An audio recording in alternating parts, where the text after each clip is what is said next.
Hello everyone, I'm Michaela Kathleen. Happy Halloween! As you can see, I'm dressed up for the occasion. Last year I did a pretty basic, boring Hermione from Harry Potter, and so this year I wanted to go a little more all out.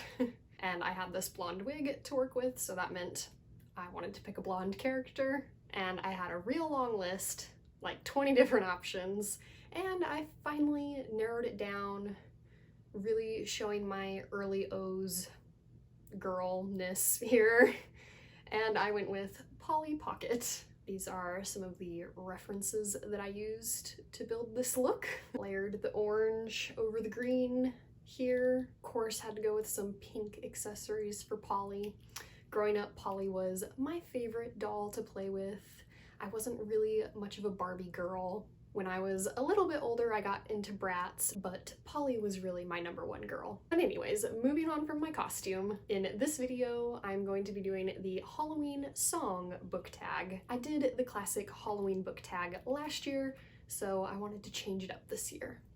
So the first prompt on the tag is thriller. Pick a page turner. And this one is not a thriller, but for me, it was a page turner, and that is The First Girl Child by Amy Hartman. I just could not put this one down when I read it for the first time last year. It was my only new read last year that was 5 stars.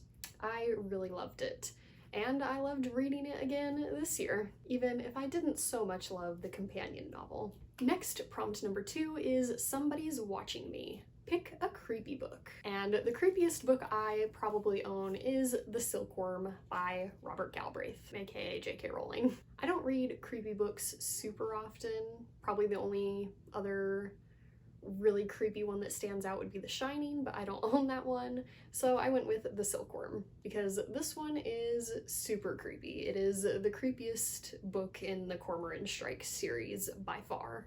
Next, prompt number 3 is vampire. Pick a book that was so slow it was soul-sucking. And for this one, I'm going with Bridge of Clay by Marcus Zuzak. This one was such a disappointment because The Book Thief by Marcus Zuzak is one of my favorite books of all time, but this behemoth was just so slow, so boring.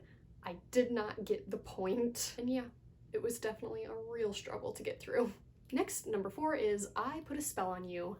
Pick a book with witchcraft or magic. And for this one, I'm going with the Three Dark Crowns series by Kendar Blake. This is a fantasy series that takes place on an island, and on this island, every generation, 3 triplet girls are born to the queen, and when they come of age, they have to fight each other to the death in order to become the new queen. And there's definitely lots of like dark witchcraft in this book. It all feels like very medieval, and so this one stands out as a really witchy book.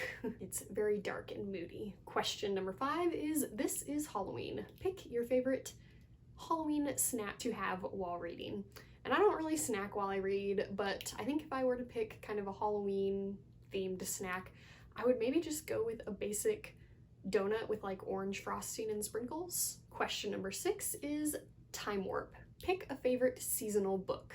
And again, I'm not really into thrillers and mysteries so much, so I probably would pick a book more so with witchcraft and magic in it. And one that really gives me all the Halloween feels still is the Harry Potter series by J.K. Rowling. This is just a childhood favorite, and so really gives the Halloween nostalgia. Question number 7 is the Addams Family. Pick a dysfunctional family. And for this one, I'm going with the Lannisters from the Game of Thrones series. It does not get much more dysfunctional than them. From murders to inappropriate relationships, the Lannisters really shouldn't be around each other. Question number 8 is scary monsters. Pick an intimidating genre. And for this one, I'm gonna go with poetry.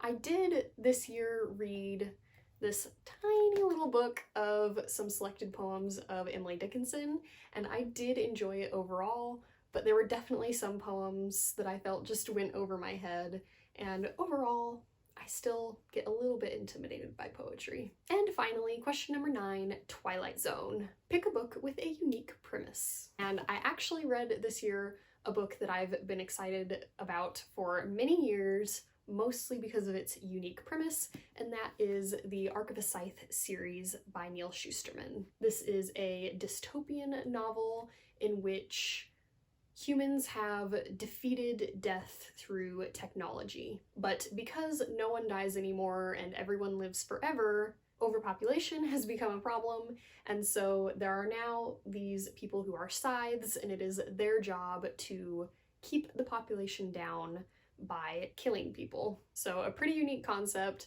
I love dystopians, so I was excited about this one for a long time. And I may have overhyped it slightly in my mind, which might have actually detracted from the reading experience a bit, but I did still really enjoy it. So yes, that was it for my Halloween tag.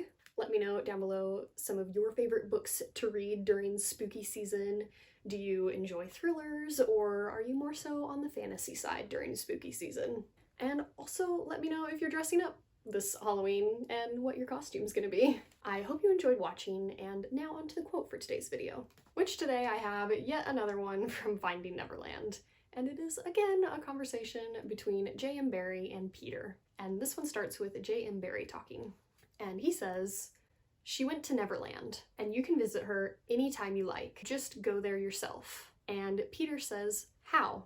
And J.M. Barrie replies, "By believing, Peter. Just believe." Thanks for watching. Remember, words matter.